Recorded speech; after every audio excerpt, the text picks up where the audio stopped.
When Samoans first began coming to the United States in the early 1900s, they were looking for a place to belong. They found home with family, and as those family circles grew, they found it again with their churches. Over time, as Samoans became part of life in America, many found themselves living between two cultures, connected to both, yet not fully at home in either. This place, Iotomanuia, offers a place to land, a place to breathe, and a place to belong. Second Samoa is your home away from home. Hey. So ina vo il so ifuanga ni eso. Ia moi. Paio o tātou le nei pai atunu ia Amerika. Tātou no fuai. Ia rela rolangi vo. Au atu mau pia fo iona ia whawhita uli mai o lo tupu pia fo il tātou atunu isamo. Wai o tā ua il tātou whono lasa. Le mea o lo ngā lulu ai po ia manatu o le whono whaitula whono al whinga malo tuila mano. Ei, o. O nei pe i wholinga mai o so sopo le chief of staff a le kōmana. Anga e le sui whonga whitalai. Ia ua mo o ai winga whaatama. Whakamaiki o kakala le ofu o fie fōsu. Oi. Ia o whaalongolongo atu nai nā mea wai tupu mai nā. Ia mea wai o lo tupu mai sā mo tuto tasi. Ia. Ele ima mautele atu nei o lo ma o lo pepisa inga. Le au whai maa whau voi winga o mea. Le tusi le nai ala IMF. Tā ue whaapea o se tusi whaafefe ala IMF anga ele minister o tupea le atunu mo le central bank a le atunu Samoa. Ia. Ele o manino le leipo le ale le mafua anga o le tusi po tau ite ia le IMF i se piini nisi whaavai o nisi whainga fau, whainga whaavai fau. Tau mwhaile Central Bank e suia. Ini mea sa masani ai. Ia nei leo manino le leifo ile. Ai pe o isi namta au polo. Ia. O lo pisai fole ka koi kulangi si o tatu o tunu. Ia. O le fesili ala misi wai. O pe o lisi lea whaatufunganga fo i o lau sunga. O no tūlanga o tupuanga o meo tupe. Ia wai. Ia sei. Ma iso whena ngaro i lewa. Ia. E pe o le wingal na o le malaele nei o le langa o mea. O te mana tuaina le mea na tupu i tutu i le vao le chief of staff ma le whaipule. Ia e ale a wala o mea o te li lo le leipo le ale mea na tupu ana u whalongo ai tala. E pe se i o le chief of staff e responsible i le kovana. O le wingo tala na e haia mawhaia e le kovana lana chief of staff. E mawhai ona way in ia le fono. Ona o se, ni matu ia. Ia ai le mawhai alato ona release le tangata. Pewhana sanction ia le tangata ma. Ia ai lo manatu a whaonga ai le legislature ia le mewhenga ruenga na ia o whaonga le pasuka e whanga ai le loi. Mai mautu tau. Wa pe ole shalal na me o te no forma o vai te tau fuen fa tu fuen no mai tato. O la me wala on the pick up ele media, social media, ele nei fetotoa I o tangata o tato tu no. Mo ile. O le spesili tu atu sina e se o benefiti I le fetotoa I o tato taitai. O le ale mea lea o lo o distract ina tato I le tato pay attention I le fetotoa I o le tato tunu.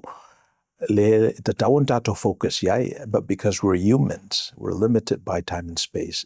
E na tasial mem fain e focus yai le taimi, ma le taimi.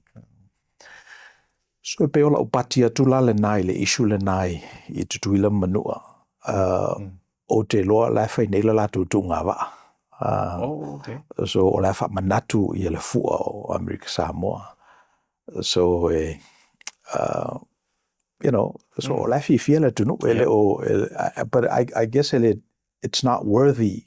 Ele is newsworthy le melena esilia tu le tu ilunga o le fatotoa I o le chief of staff ma le faipule. Ia nei lo le tu ilunga le asofia fia o le tunu. Famna tu inai le pipi I mai Amerika. Yeah. Pe o le patia tuna le mena, le mele tupu I Samoa. O le teimilo lava fe mai ai le IMF is a central bank. Is a sele mela la tu te whaia. Ona o wilorola I sa o le mela whaia le central bank. Ona ui ite lo lea awai o le winga lava o le IMF. E pe o le bank le nai bank o mai atunu. O la toa whaatufunganga o le whasilinga. O le whasilinga. Ona mai lei mai la I o resources mai le atunu e loan I aia I la tau tupe ina ia so la tau whasilinga. So o le winga ia o whatamanu ia. E le tala le nā mai le tatou folklore. O le scorpion ma le lane. O fialu ne la le scorpion I le situ o le vai. Io e le mawhai o wae. Ia la tu rofa anoi le pātu o le lane. Se whamole a lane se o le ngā whatia se vae au te alua I o. Pe mwhai ona uti tia o e au I le situ. E no whale le lane maho fausole. O le scorpion le o le ia nātura o le aio tangata. Ia I ua ina ngā ua I eisi lane. Melani o le so I nao so. Ia avero le situ. Tonu ai o tu I lalo scorpion ai. Na ia manatu le lane whawhetai atu le scorpion ia taisana sua. San teutusi. Pala malo e peona masani e whaalo le teo. Ia whasanga mel scorpion ai ia le. Paite le lane. Meka lana, wait. La me wa e whaia ele nā me maduia. A whi mel scorpion, la ola una tula le nā. Ola una tula me nā na whaia ue le tua o te strike ia tangata ma. So wha umi umil tala nā, wha manatu tala nā, ona o le winga lava o le IMF. O le mitio, o le sua, o le tamau ainga, o le atunu ma le atunu. O mea moi, in exchange mo pepa tā la, bytes na le tātua al computer o so I lunga le pāneni o le account. Ana whawhau e la tautu pena. O exchange la le mea moi I le pepa. E le sona value, or at least on the value e se mai nei lo le mea moni. Ia ona tupuela I o crisis e sile numanai ina ole ngawhatia tunu ola to I talafu. Atu mai la le land in test case na tupu I Samoa. A whamailo lava le AMF e se se me la whai Samoa. Ona hui te ro le sa on me la whai le Bank of Samoa. Ai o le winga le nao. O me te tele ia. Ua ai piwa ia leo po vose lilo misi. Ia le wha umi ona ia o fete na inga I le wao I tū. O le whenga mālua Samoa. E pei la ua a vea lola le o atu le tusi lea. Ia wai, ia ono mea e tupu a. Ele ni me te tau na liki mai tua. Ia, ai, ono o pe se ainga ia. Yeah. Ai, e iai fo ilona tā ua o le ali mai fafo mea ia. Ina ia, ele ngatala o le tua ia whawhale tupe. Ia maua i se manino le atunu umamala malama iai. I mea o lo o whaangai o i e lato whale tupe, i a lato ngātunga. Ia, ai ina ia ali mai fo i le hisitu. Pe whawhea ona tupu se manuia o le atunu i le liki mai tua mea. A la se fsosani le liki mai o mea i tua. E fo ia ai le whalavelawele o le se mūwhalo wa i o manatu i tuelu. Awa e ui ai nei le whaingofie le seo. Ai pe ua vea lea ma a upenga le tūra. E te e ai le whainga malo fau o lo tūra i malte mine. I see. Ia. Awa o le mea monia. Ia masalo po te le mai lopo wa e sila fia le talia le li pale mia i le tusi lea le IMF. O te li whaitau se tala, se sauno ia. Wai pe i lau whaangolongo i o whape mai le pale mia i le latu taranoanga ma le media. E whape ia. I le kaunga sau le mua wholau. Le mua le si ainga vivingi ngai. Ia. I le pai o le si ainga. E pe i whawinga whape na le talia. Ia o la lai to amalia la le pale mia la tu ia. I lau whawinga i nole. I le o le kau whawhewhele. Le mafua anga o le tusi. Ia, whaalongolongo fo ilai whaalinga o manatu ma whina ngalo fo i onisi. E whaapea mai. Ia, e le mai lopo ani whainga whaamai fau. O loo, ia, ngā lue ina le Central Bank of Samoa. O mafua ila ona tusi mai le. Ai pe o lai tau mate tangata ia.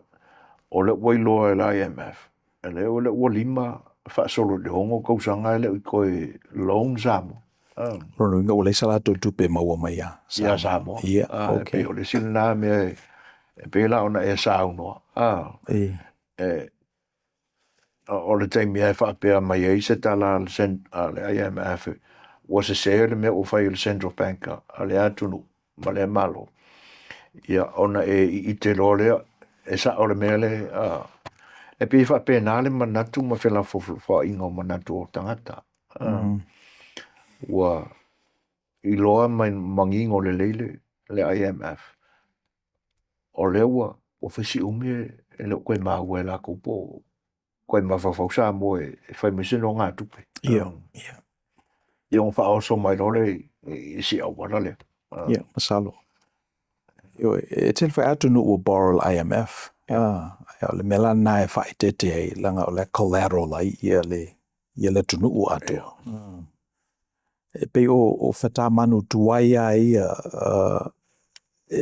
it's called the extraction economy. O lo tomu whai e miti whai le me lele.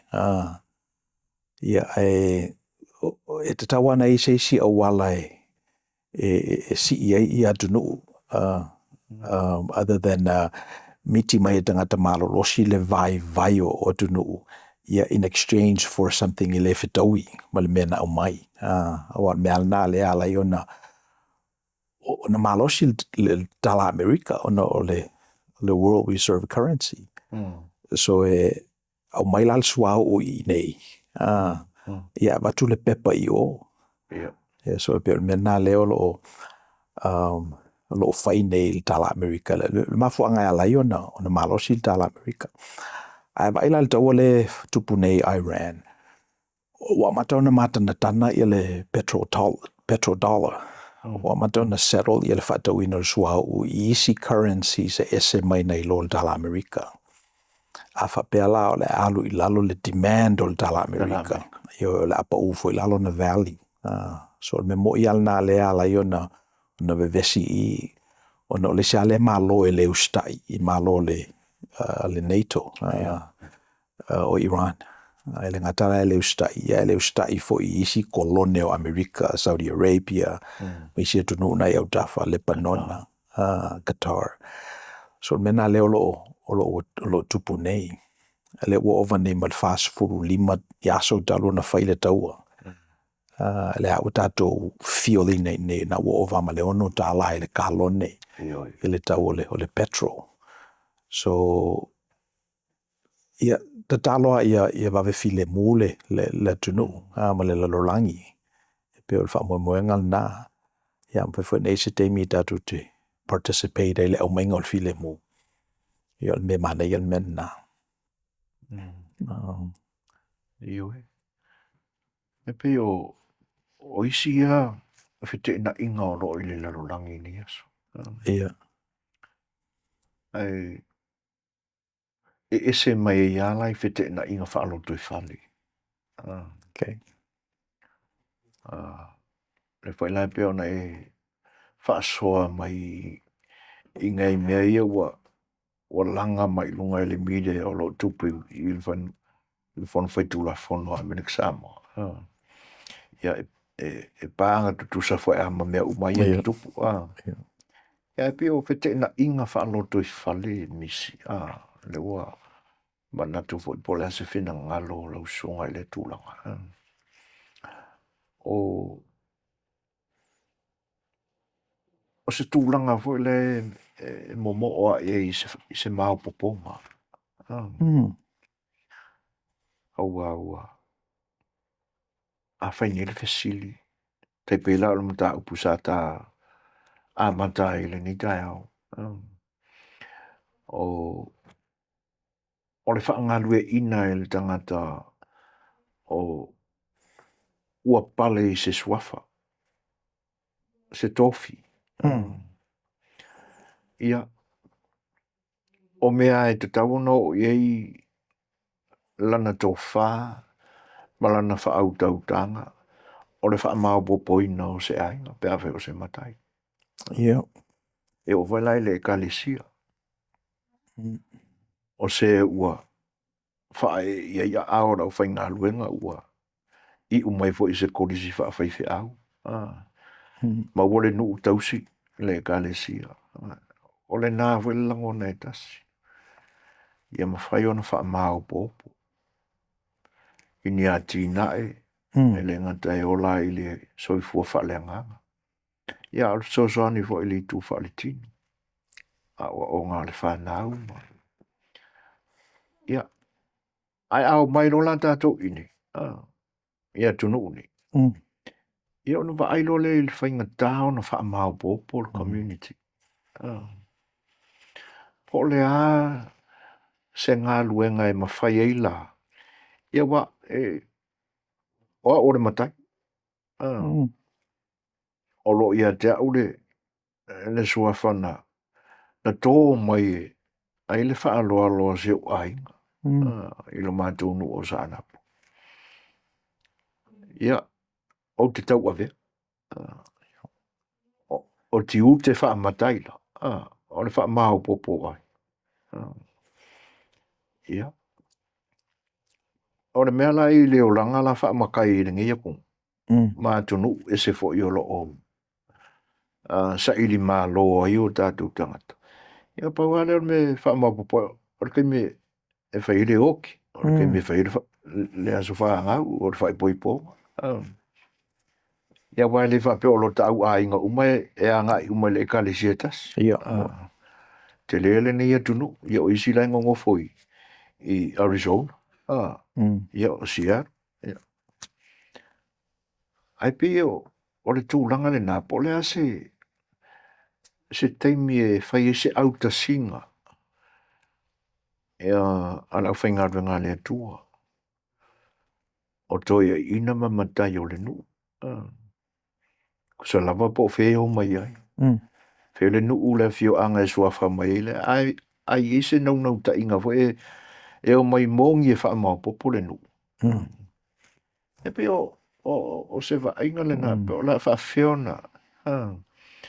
Ia wa a fisili mai foi la pe a fisili o le ase mei lo ai lo e kalesi ali misi. Ia, o ngai whai lau kou ka fisili fa. O le ase wha nau o le ka fisili fa. Ia. Sei. Yo, tele na me o ka wa. Na mata o le se inga whaalo toi whale. Wa a dosi ala i le tuspa ia ma le tatou kanona ma le se inga whaalo toi whale mua lava. Ia te mantua ina le talo. O le uso. So Wai fasio tangata. ia le na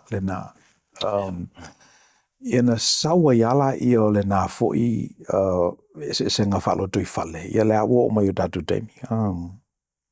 Ai malia la ia ia kaino ma apelu o wai o fesilia tu nei ia kaino. O sala mo ila me fai o fasilo uso fasioti o I might as well be dead. Au mea se whaasalanga ia te au se ia o file mu ai ma ui loa ai lo se ma ua tongi sala ai. E te matuina le tala le tua. Ele o le mena e whai e ilo uso ia te oe. E te fiua, e te sina alo lau ao ma e alu le leia e tunga mau. Ai le fasiotia o e seisi.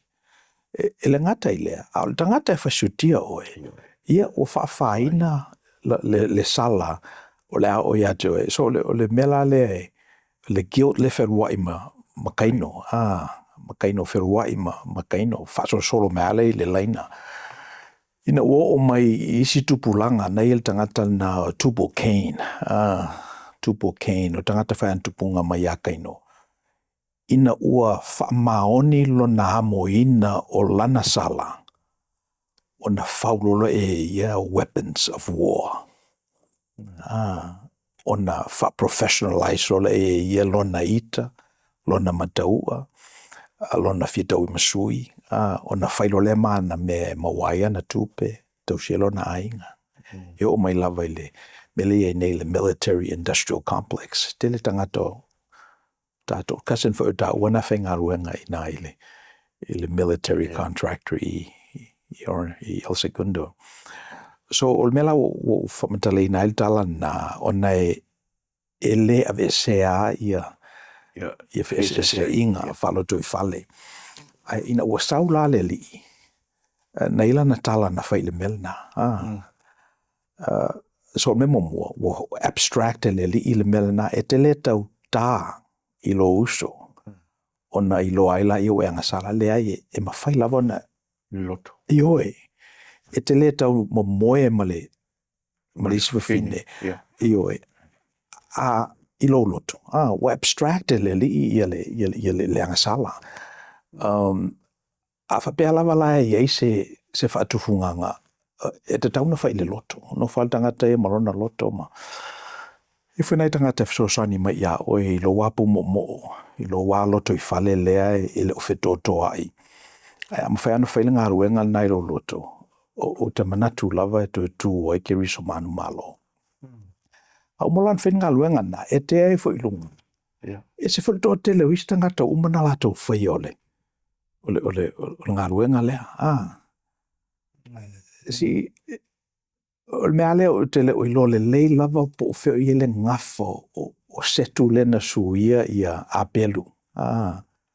E pe o le mea na e au tangata fo i le pisa. Ele pisa tangata langa fo i ora lato anko lena tupo il whalave lave lena te whalta wala i le tua mai e suil tamalea.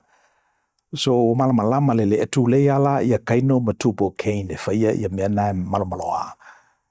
Tu ia mulpapanga. So e pe ola upate tunai le melna. So all that to say, I think we should give that up or tau mawhai e convince mai tangata ia mo tatou. At a pena lava ia ainga e o mai au loto i tutupu. I o tātou fo i taimi. And that's a good enough life. I la ulea tali whaitau i lau saunoanga me le amatanga. Ia nā alua lule fo i lau furusanga, le ua ngalo ne ia upo, le ale simta upunana e. Ia, au pe se inga na wha aloto i whale. Ia. Ia ona wa ai role. O le asea o ngā e tupu mai fi se inga ia. Ioe. Ai ia o mai wha atasi ai. Ina ia whai ona o mai wha atasi ai. Ioe. So give that up. Give that up because o le e me fōwi o ai ia le biology o tangata ma le pathology. Wa te ia wa si I lunga le meleta o le autoimmune diseases. E pese I ua fete e nai ia lautino o le immune system ai na build in I tutonu e taiana ia whaamai e sau mai whafo. A le mele wat whaasanga le me I tonu. O ne le mele I tutonu u fete e nai ma le immune system. Ina battle ai lavala ia le tino. E le tau o mailani whaamai mai whafo. Ai te iau e allergic I se mea. I ona oso rolo autoimmune system. So o le mele na o ai mai o te iau o tūrai mai fo I le nā whaamai e le ilo momua. A whaiwhisa iloa e le to tele nisi na iloa. But now it's part of the vocabulary, autoimmune diseases. O le battle le immune system o lotino ia isi fo I functions o lotino. For what reason, they don't know yet. So I think e tau na give up e tātou le tau mawhai e whamāpopo mai ia tangata na e sala ese ma tātou ina ia whaise mila se maunga. Ia e mana ia leo te tonu ma te pena le tātou loto I whale. There's enough people that think the same way as we do. E lava ia tātou taimi. Ia. Mana ia. Moni le sa unanga le. Tūlanga la le le awha le oro immune system. Okay. Ioi. Ane lau te mawhau misi. O whaanga solo pia lau wholesanga I tūlanga le nā. Ai kau o mai o whaungai I langona o isi tau la sea. They are not certified doctors. Whaau o mai fien kausanga. Ko kongengi ko peo so e ia. Ai peo ni tau la sea I lau tau. Ona o lo lato muri ta ia o tonga fiti whaana mua. I to tonu au ainga. Io no lato whaau awina mai ale o le recipe o le great grandmother. Se ia o mai nei aso. E pila o le manatu na tupu ane I se isi fui kaula sea ila lo I le Amazon village. Ia o ka ngakai marolosi. A kila kunge ia lantou mela e whai. Koe kau o ka mau whaungai I Samoa. Ia whaatutu le tai ngā fie. Ma le ulu palapala o lai kukongu se le kuka o awa le mea aia le ainga. Ai whai maila. E taimi e matua ai ia. Ai ei fwoi taimi e lātou te whaao ngei nai le lātou immune system. E whai maila lātou le tatonunga la le tau la sele e makanganga ia meo le system. O le a talita oto ale ngā sea malolo leise na ngā luenga o whai. Ai a mai ei la e fuli mai ei la e tal tonunga ia whaana mua e o mai ona pone ha ala loa ho i ngai kākare lo. E ele taimi e toi whawhanga ia ele immune, ele immune. O e sa unua nei lai le, ia, o le lai pita ua se whaamai. Au, o ngofo mo umafo faule. Ele a fa ile. Isi kaula se anga. Iyo e. O la upai tau watu ia iyo. O se lauma le lua tau sanga o lo matua. Tele tau sanga. Ka kilo ngai anga mela fai. E pe ia tentative ele fa a coach se fulu kau sanga. Malosi. Ai, e moni lele. Aua a manatu tele la i tua. Wai pe o le sinna va ainga. E kupuri fifia pe ava ia kumu kwa i. Kumu sa saise me. Ai leo mai fatasida. Ai a vea voi la leo mai fatasida mai ia fa mai ese o le loto. Ia onga fai lava lea. Ke ia uko e mau ia kuia. Ia menga puka ele. Ia ngā le meun lenga. Ai, iyo e. E yele upo e fai ile mea i titi. Alo tātou o tuno. E mālia ila ia te ulau sau noanga. E i titi a lenga mea. Ia. Ua whiangi kausanga. Pau a reo se kako e kalisia. Ma tiva fisanga. Alai fifia. E ia nai manua nua. Awai. A ye se e kalisia se whaala tonga e le ini manua. Ia ke le ropo fe wha mai ilana. Ai mangi ke le ia lau sau noanga le misi. E pi o le wa ainga le na wha matai. Ia le lei mea. Awa o le soifuanga lea malina tūra o le tangata. Ia le lei mea malapa. Ia ea hoi lana tala whanau tele le whale ia o le mawofau o le makai. E le o kei mi uma e ki ka haere sumu. E le o tei mi uma e ki whapea o le a ka haere. Po o le alawa. Ia. Ai ma mo nga ina ia tutusa langona i le to tele. Ma le to ai titi. O le ase fe au o le toi tū i le mea. Nga umako ngei. Le seta. Yo ya. Pe launga nau ta tia ile. Le internet. Ai pe o isi mea e whaapopo i ai. O le lofa o le atua i tangata na ia whaia. Pe o le isi nā mea tātou te iloa.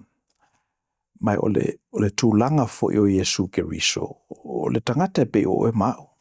Ana mau a lunga ala na pale whengai malunta maa.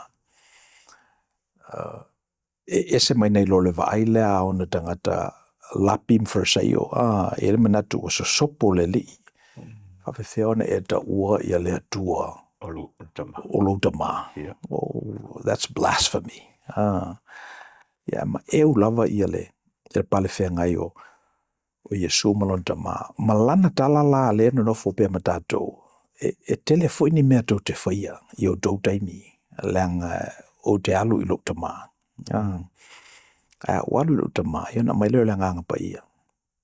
So afa pela e muri ta ia tātou le sona o le eseta wha maoni ia i. E te le o le space o le ava noa mai. O le aleto e alu o tātou taimi isi mea na lape i fo i tangata i la matanga. Ina o tō mai, whamelantala i o tō manuia, na mangalo umai a ngā sala pe teru, ana i nei fo i utal sekara o langona fo i elmena, le masalo salo o tō masi. Mangalo umamena haluanga i tua, taula vai la matanga i etena. Ina o whai mai i tonu. A o le sila me o te loele i o i ele tosi fo i le tatou kale se samo. O le ale meta o le whaasata roina whaatama whawhine. What's the female crucifixion? O le ale e lo mai tatou le whaasata roina o le li ia o le wingala na o le li o le tamatane. E te tawana tau matanga alua whapea ia le tamatane. O le ala le equivalent o le tamawhine. Pe o le sina mea ia tonu e saufo iaso matala le nā mea ia tatou tangata. Ai e tawana lava pe a fesili. A whapea o le whaasata roina le nei o le tamatane.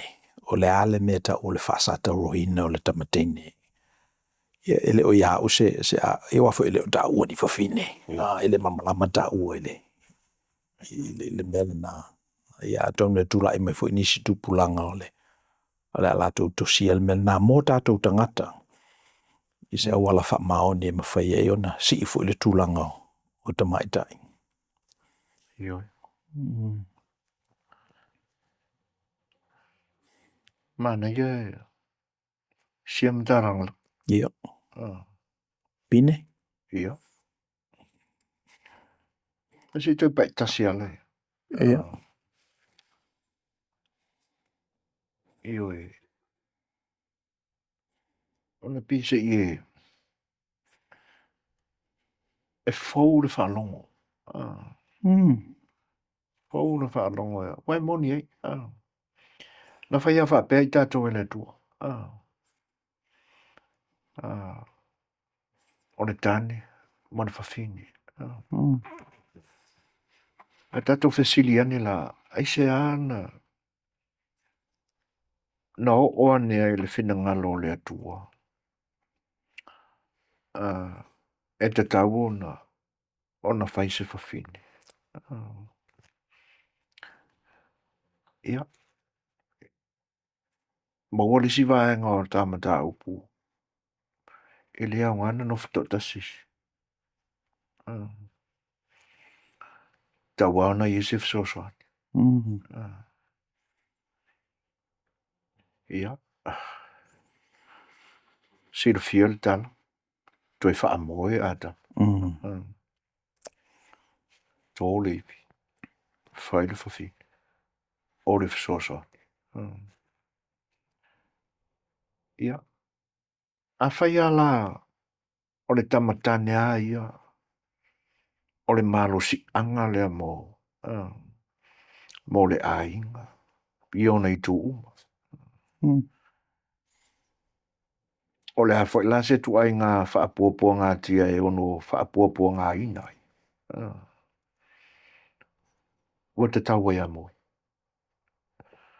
Ona o le ese senga o mafua anga na whai. A tam, eva. E pi e fau le whaalongo le. Moi. Whale o se i mai.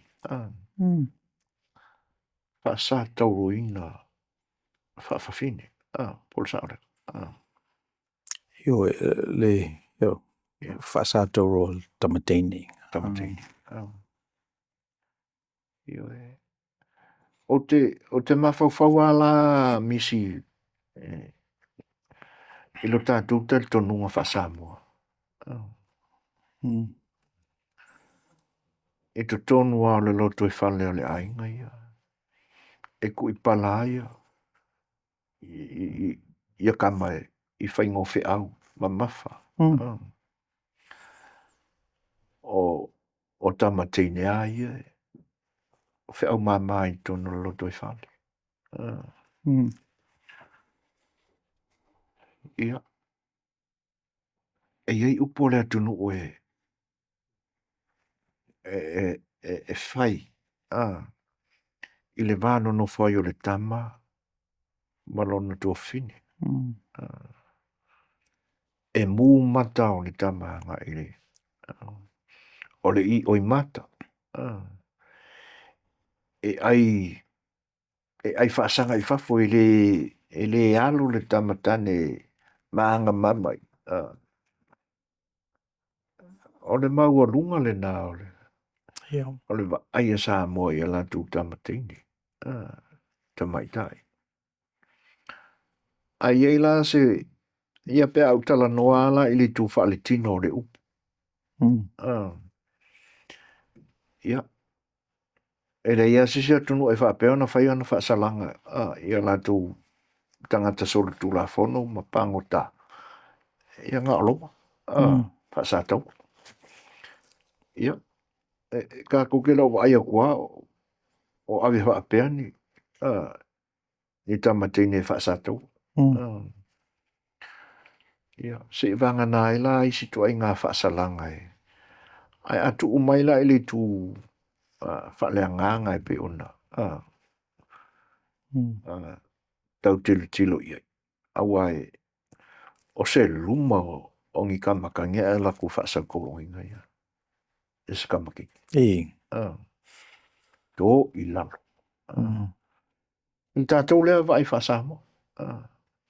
E se mai ila mai wai o a mionga foi a ka mai ka ingi ia so kamakengi e muringa foi ia. Ia taunele. Ia taunele ma le tu pautani. A mesela. Ina ua vaba alua la ia. Ia re king or kaka. Ia male o ona ni fuala au fasai. Ia. Ale loa tua oi. Wale loa tua oi. Ia o ngā hau ro leo o le mātu ia o se me whai se tamatine. Ia. Ia o ngā o mea. Ia o naftoa. Ai ile isi ai tuol tupe. O se luma le mea. Ia. Ma fase sala. Ia o solo a tuol for the people. Ia nai lo le mai I e pesa o ngai ia. Te talo pe iai, te talo pe wai o pe fōlo mana lo tala no mai e fōl mele lau whalongo e pe o telefo I tangata o la lafo iai le. Ile mea atonu ele I o mai o tato lau whanua. O nele ready tato. Ai a ora lava le te me ready e. Ion tuturo leo whaiaonga. When the student is ready, the teacher will appear. So mai lo whaiao. Yeah. Yeah, whaftaila. Yeah, ai whamauia I tā rana. Yeah. Thank you for spending time with us. If you found this content helpful, please like the video, share it with others, and subscribe to the channel so we can continue bringing these insights directly to you. Io Tomanui.